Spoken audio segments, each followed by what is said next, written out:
Unang Timoteo 6 verse 17 to 19. Ang mayayaman sa material na bagay ay utusan mong huwag magmataas at huwag umasa sa kayamanang lumilipas. Sa halip, umasa sila sa Diyos na masaganang nagbibigay ng lahat ng mga bagay para sa ating kasiyahan. Utusan mo silang gumawa ng mabuti at magpakayaman sa mabubuting gawa, maging bukas palad at matulungin sa kapwa. Sa gayon, makapag-impok sila para sa mabuting pundasyon sa hinaharap at makakamtan nila ang tunay na buhay. United States of America.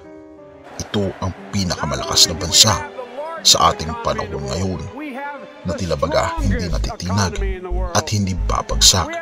Nakasaad sa libro ng Apokalipsis ang patungkol sa image of the beast na nirerepresenta ng United States of America at napropesiya na ang bansang ito ay babagsak din sa huling kapanahunan. Isa sa mga bagay kasi na mangyayari sa huling kapanahunan, mga kaibigan, ay ang katuparan sa mga propesiya na nakasaad sa Biblia.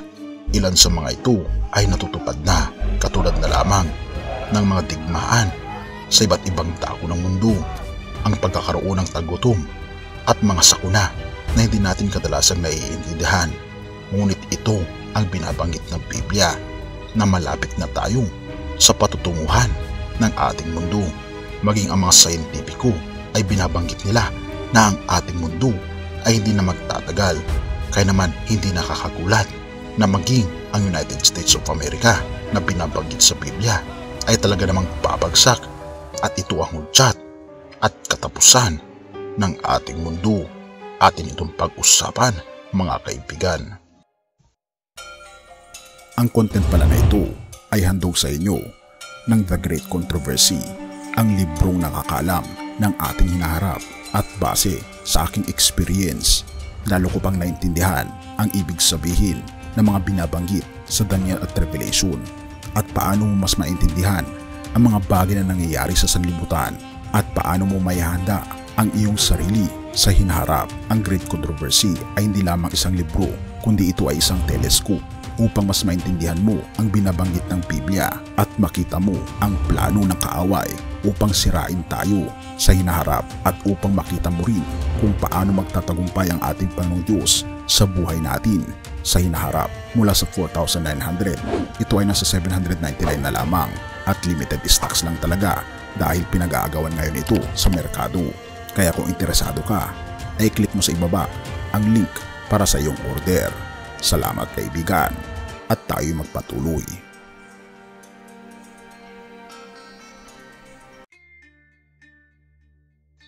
Malaki ang pagbabago ngayon sa ating ekonomiya, dahil kung ito ay maganda, maganda rin ang buhay ng mga tao. Ngunit kung pangit ang ating ekonomiya, maraming maapektuhan, maraming maghihirap, at higit sa lahat, marami ang magugutom kung bagsak ang ating ekonomiya. Ang lahat ng ekonomiya sa buong mundo ay batay sa centralized currency na tinatawag na US dollar. Kumbaga ito ang universal currency sa lahat ng transaksyon sa buong mundo. Katulad ito ng lingwaheng Ingles. Kung gusto nating makipag-usap sa mga tao sa ibang bansa na katulad ng China, Japan, Korea at marami pang iba na iba ang kanilang lingwahe sa ating lingwahe, ay mayroon tayong universal language upang makipag-ugnayan sa kanila, at ito ang English language. Upang tayo ay makakapag-transact ng mga negosyo at trade sa ibang bansa, kinakailangan din natin ng universal na currency, at ito ang US dollar. Ngunit ito ang nakakalungkot, mga kaibigan, sapagkat ang US dollar ay bumabagsak na. At paano ito makakaapekto sa ating ekonomiya at maging sa pang-araw-araw nating kabuhayan? Ang US dollar ay humigit kumulang 60% ng halaga ng lahat ng pera sa planeta, at higit sa kalahati ng dolyar ay naninirahan sa labas ng United States.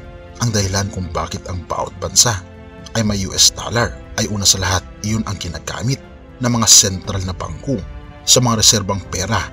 Pangalawa ito sa presyo ng langis. Kaya naman ang ating mundo ay pinapaikot mga kaibigan ng dolyar. At kung ating mapapansin, ang mga iba't ibang bansa ngayon ay nagkakaisa sila. Sila ay bumubuo ng mga bilateral na kasunduan upang umiwas na sa US dollar, katulad na lamang ng ginawa ng China, Brazil, Russia at South Africa, na sila ay gumagawa ng koalisyon upang sa ganun hindi na nila gagamitin ang US currency na dollar, kundi sila ay babakapan na lang ng mas tangible na pera, at ito ang oil at gold.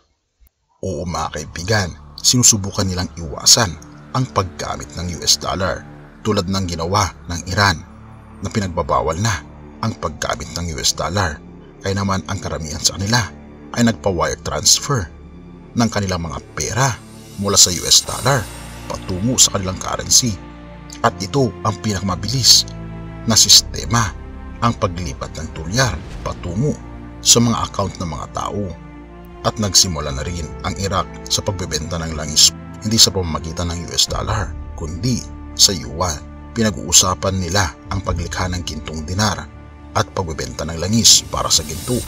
Kaya iyon ang mga bansang sumusubok na gumamit ng iba maliban sa dolyar, at pagkatapos ay makukuha mo ang akumulasyon ng ginto. Ito ang ginagawa ng China ngayon mga kaibigan.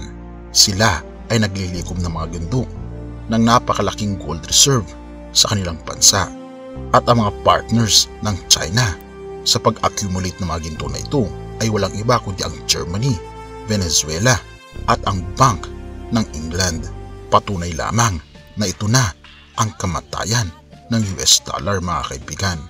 At habang tayo ay papalapit na sa mga huling kapanahunan mga kaibigan, ay lumilikha ang bawat bansa ng kabaong para sa United States, at ang mga pako na nailagay dito ay talaga namang nagtatagdag ng layunin na patayin ang ekonomiya ng United States of America.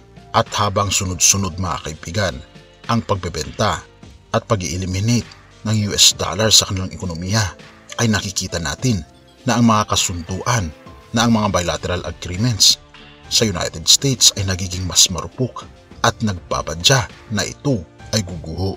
Kaya naman makikita natin mga kaibigan, katulad ng propesiya ni Propetang Daniel, ang mga iba't ibang bansa ay magkakaisa sila, ngunit hindi talaga sila magkakaisa dahil magiging marupok ang kanilang ugnayan sa isa't isa, na ito ang badya ng matinding hidwaan sa lahat ng bansa. At kung mangyayari mga kaibigan na babagsak ang US dollar, maapektuhan ang bansang Pilipinas dahil ang pinakamalaking investor ng ating bansa ay walang iba kundi ang United States of America. At natural sa natural, marami sa ating mga kababayan ang mawawalan ng trabaho at marami ang maghihirap. Ngunit mga kaibigan, ito ang pangako ng ating Panginoong Diyos. Isaiah 33 verse 16. Ganyang klaseng mga tao ang magliligtas sa kapahamakan, parang nakatira sa mataas na lugar na ang kanilang kanlungan ay ang malalaking bato. Hindi sila mawawalan ng pagkain at inumin.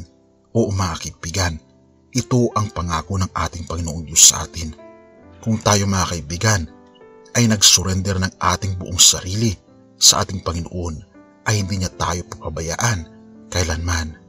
Purihin ang ating Panginoong Diyos at salamat kaibigan sa iyong panonood.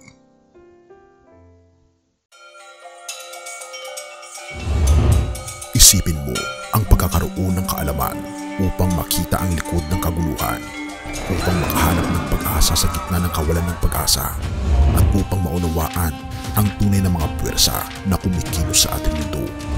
Dating ipinagbawal ito sa publiko dahil sa napakahalagang mensahe nito laban sa umiira na kasamaan sa mundo, at milyong-milyong tao na ang may kopya nito, kasama na ang pinakatanyag at maimpluwensyang mga tao. Ang The Great Controversy ay hindi lamang isang libro. Ito ay isang liwanag na gumagabay sa iyo sa mga madidilim na panahon at nag-aalok ng pag-asa, lakas at kaliwanagan. At ito'y nag-reflect ng malaki sa aking buhay at sa milyong-milyong tao na nakabasa nito. Mula sa 4,900, ngayon ay 799 pesos na lang.